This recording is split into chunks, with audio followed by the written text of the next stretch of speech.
हाँ दोस्तों, हमें पता है कि हम इंटरनेट पर दिखाई गई हर चीज पर विश्वास नहीं करते, लेकिन हमारी टेक्स्ट बुक्स का क्या, जो हमें बचपन से रटाई जा रही है। जी हाँ दोस्तों, बचपन से रटी रटाई चीजें भी कभी कभार गलत साबित हो जाती हैं। फिर चाहे वो ग्रेट वॉल ऑफ चाइना का स्पेस से दिखना हो या फिर जीनियस अल्बर्ट आइंस्टीन का स्कूल में मैथ में फेल हो जाना। इसलिए दोस्तों, दिल थाम कर बैठिए, क्योंकि आज हम आपको उन झूठ के बारे में बताने वाले हैं जिन्हें आप सदियों से सच मानते आ रहे हैं। और अंत में जो सच्चाई हमने आपके सामने रखी है ना, उसे जानकर आप हंसी से लोटपोट हो जाएंगे। दोस्तों, अगर हम आपसे पूछें कि इजिप्ट में बना पिरामिड किसने बनाया था, तो हमें पता आप यही जवाब देंगे कि इजिप्ट में रहने वाले मजदूरों ने मेहनत करके इस पिरामिड को तैयार किया था। लेकिन हम आपके भ्रम को तोड़ते हुए ये कहना चाहते हैं कि बिल्कुल भी सच नहीं है। असल में इस पिरामिड को बनाने वाले ज्यादातर लोग मजदूर थे ही नहीं। जी हाँ, इस पिरामिड को बनाने के लिए एंशिएंट इजिप्ट की अच्छी खासी पॉपुलेशन ने अपना बढ़ चढ़कर योगदान दिया था, जहां करीब 85 सालों तक, जिसमें 2589 बीसी से लेकर 2504 बीसी का समय लगा। और इतने समय के अंतराल में इजिप्ट के रहने वाले लोगों ने अपना खून पसीना करके इस पिरामिड को तैयार किया था, ताकि वो अपने नेशनल आइकॉन को खड़ा कर सके। ऐसे में जो लोग इतने बड़े बड़े पत्थरों को नहीं उठा सकते थे, उन्होंने यहाँ पर काम करने वाले लोगों के लिए खाना, रहने और बाकी चीजों की व्यवस्था की।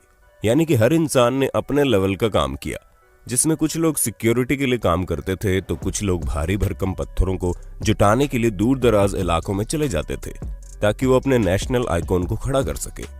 ऐसे में दोस्तों, उनकी मेहनत रंग लाई और ये पिरामिड वाकई में दुनिया भर में जाना जाता है। दोस्तों, अब हम आपके दिमाग की सबसे बड़ी उपज को दूर करते हैं, क्योंकि कई सारे लोगों को ये सिखाया जाता है कि अल्बर्ट आइंस्टीन, जो कि इतने बड़े जीनियस थे, वो हाई स्कूल में बेसिक मैथ की वजह से फेल हो गए थे। तो दोस्तों, ये बिल्कुल गलत है। जी हाँ, ऐसा कुछ भी नहीं है, बल्कि आइंस्टीन तो उल्टा मैथ के जीनियस थे, जहां मात्र 15 साल की उम्र में उन्होंने मैथ में अपनी बहुत अच्छी पकड़ बना ली थी। अब दोस्तों, जाहिर सी बात है, जो शख्स फिजिक्स की दुनिया में इतनी बड़ी उपलब्धियां पाया हो, उसे बेसिक मैथ ना आती हो, वो भी हाई स्कूल के समय में, ये चीज थोड़ी सी खटकती है। पर हमें तो बुरा उन लोगों के लिए लगता है जो ये सोचते हैं कि उन्हें मैथ नहीं आएगी, फिर भी वो साइंटिस्ट बन जाएंगे। अरे दोस्तों, साइंटिस्ट बनने के लिए मैथ भी जरूरी है, ठीक उसी तरह जिस तरह सिंगर बनने के लिए अच्छा गाना जरूरी है, और डांसर बनने के लिए अच्छे मूव्स करने जरूरी हैं, क्योंकि ये सभी चीजें बेसिक्स हैं। चलिए दोस्तों, अब आपके सबसे फेवरेट माइकल जैक्सन की बात करते हैं, क्योंकि इस बात से कोई इनकार नहीं कर सकता कि माइकल जैक्सन ने पॉप म्यूजिक में एक अलग ही मुकाम हासिल किया था, जहां ये सिंगर के साथ साथ एक बेहतरीन डांसर भी थे, और इनके डांस मूव तो वाकई माशाल्लाह थे। ऐसे में उनका मून वॉक करने का जो स्टाइल था, वो लोगों में बड़ा फेमस हुआ। पर अफसोस दोस्तों, आपको जानकर हैरानी होगी कि इस मून वॉक को माइकल जैक्सन ने इवेंट नहीं किया था। हालांकि उन्होंने इसे सबसे पहले 1983 में परफॉर्म किया था। पर दोस्तों, असल में माइकल जैक्सन ने ये मून वॉक कैस्पर कैंडिडेट और कूली जैक्सन से सीखा था, जिन्होंने 1970 में इसे परफॉर्म कर दिया था। वहीं मार्शल मार्कियो ने भी इस मून वॉक को माइकल जैक्सन से पहले परफॉर्म कर दिया था, और इन सभी लोगों से पहले बिल बैले नाम के टैप डांसर ने भी इसे परफॉर्म किया था। ऐसे में ये बता पाना मुश्किल है कि इस मून वॉक को किसने इन्वेंट किया, लेकिन वो शख्स माइकल जैक्सन तो नहीं है। दोस्तों, जब आप दुनिया के अजूबों के बारे में सोचते होंगे, तो आपके दिमाग में सबसे पहले क्या आता होगा? माचू पिच्चू, ताजमहल या ग्रेट वॉल ऑफ चाइना? लेकिन बाकी सबका तो ठीक है, लेकिन ग्रेट वॉल ऑफ चाइना के बारे में हम आपको बता दें कि इतना भी ग्रेट नहीं है कि स्पेस से दिखने लग जाए। जी हाँ दोस्तों, क्योंकि सच्चाई तो ये है कि ये इतना बड़ा भी नहीं है कि इसे हमारे एटमॉस्फेयर के बाहर किसी भी जगह से देखा जा सके, फिर चाहे वो मून ही क्यों ना हो, जो हमारे सबसे करीब है।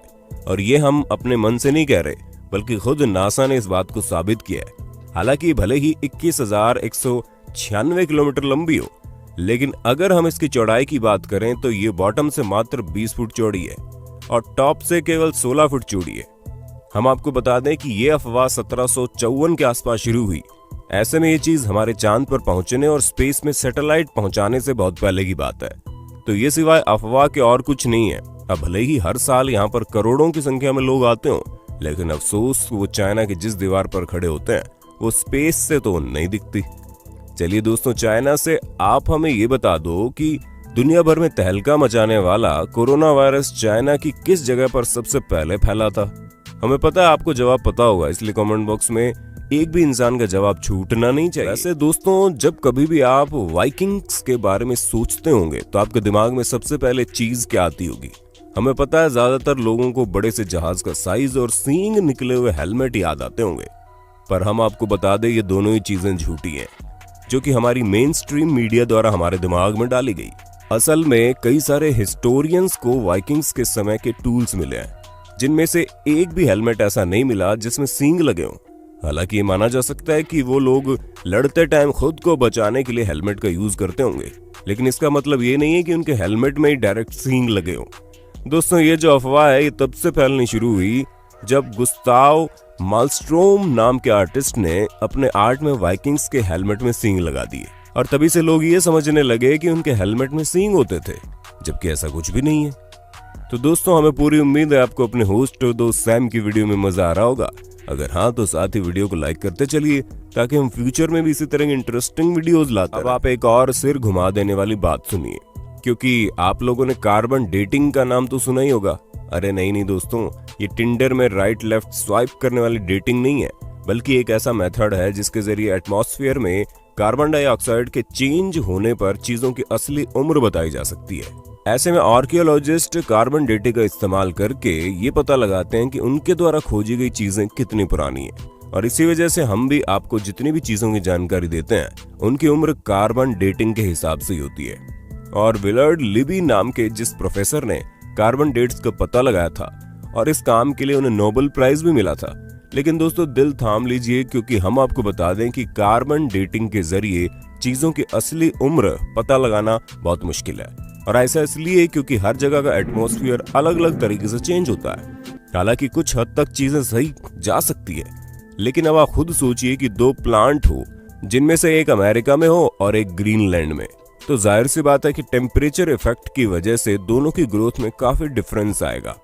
इसी तरह से कार्बन डेटिंग का भी हिसाब किताब है। अब चलिए दोस्तों, आपको एक और मिथ बस्टर स्टोरी सुनाते हैं, जो किसी और की नहीं बल्कि लॉक नेस मॉन्स्टर की फेक फोटो स्टोरी है। जी हाँ दोस्तों, जहाँ इस मॉन्स्टर की फोटो को न्यूज़पेपर में दिखाकर लोगों को हैरान करने में कोई कसर नहीं छोड़ी गई थी, और कई सारे लोग तो इस बात पर विश्वास भी कर बैठे थे कि सालों पहले गायब हो चुका ये क्रिएचर अब वापस से तहलका मचाने आ गया है। ऐसे में दोस्तों, लॉक नेस को स्कॉटलैंड में देखे जाने की बात कही गई। इस तस्वीर को सबसे पहले रॉबर्ट केनेथ विल्सन ने 1934 में लोगों के सामने रखा, और करीब 60 सालों तक इनकी ली गई इस तस्वीर को सच्चा समझा जा रहा था। लेकिन वो कहते हैं ना कि झूठ के दिन 4, सच चले 1000 साल। हाँ दोस्तों, हमें पता है हमारी बनाई गई कहावत उतनी अच्छी नहीं है, लेकिन इस जगह पर बिल्कुल फिट बैठती है, क्योंकि 1994 में ये बात लोगों के सामने आ गई कि लॉक नेस मॉन्स्टर का जो शेप उस तस्वीर में था वो कुछ और नहीं बल्कि एक टॉय सबमरीन थी, जिसे पानी में इस तरह डाला गया था कि वो उस क्रिएचर की तरह दिखाई दे।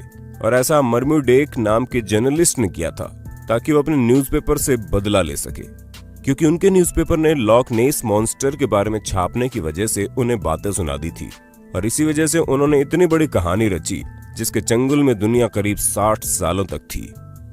दोस्तों, हमें पता है आपको इस बारे में कुछ भी पता नहीं होगा, लेकिन हम आपको बता दें कि 19वीं सदी के मध्य में अमेरिका में एक बहुत बड़ी अफवाह चली थी, जहां पर सिगरेट बेचने वाली कंपनियां एडवर्टीजमेंट में कहती थीं कि सिगरेट सेहत के लिए अच्छी होती है।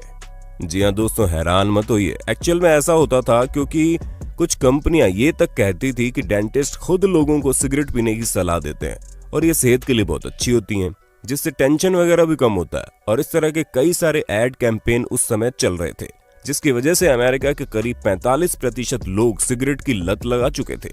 हालांकि अभी भी अमेरिका में सिगरेट पीने वालों की कोई कमी नहीं है, लेकिन उस समय पूरे 45% लोग सिगरेट पीते थे, यानी कि करीब 7 करोड़ लोग तो केवल सिगरेट ही पिया करते थे।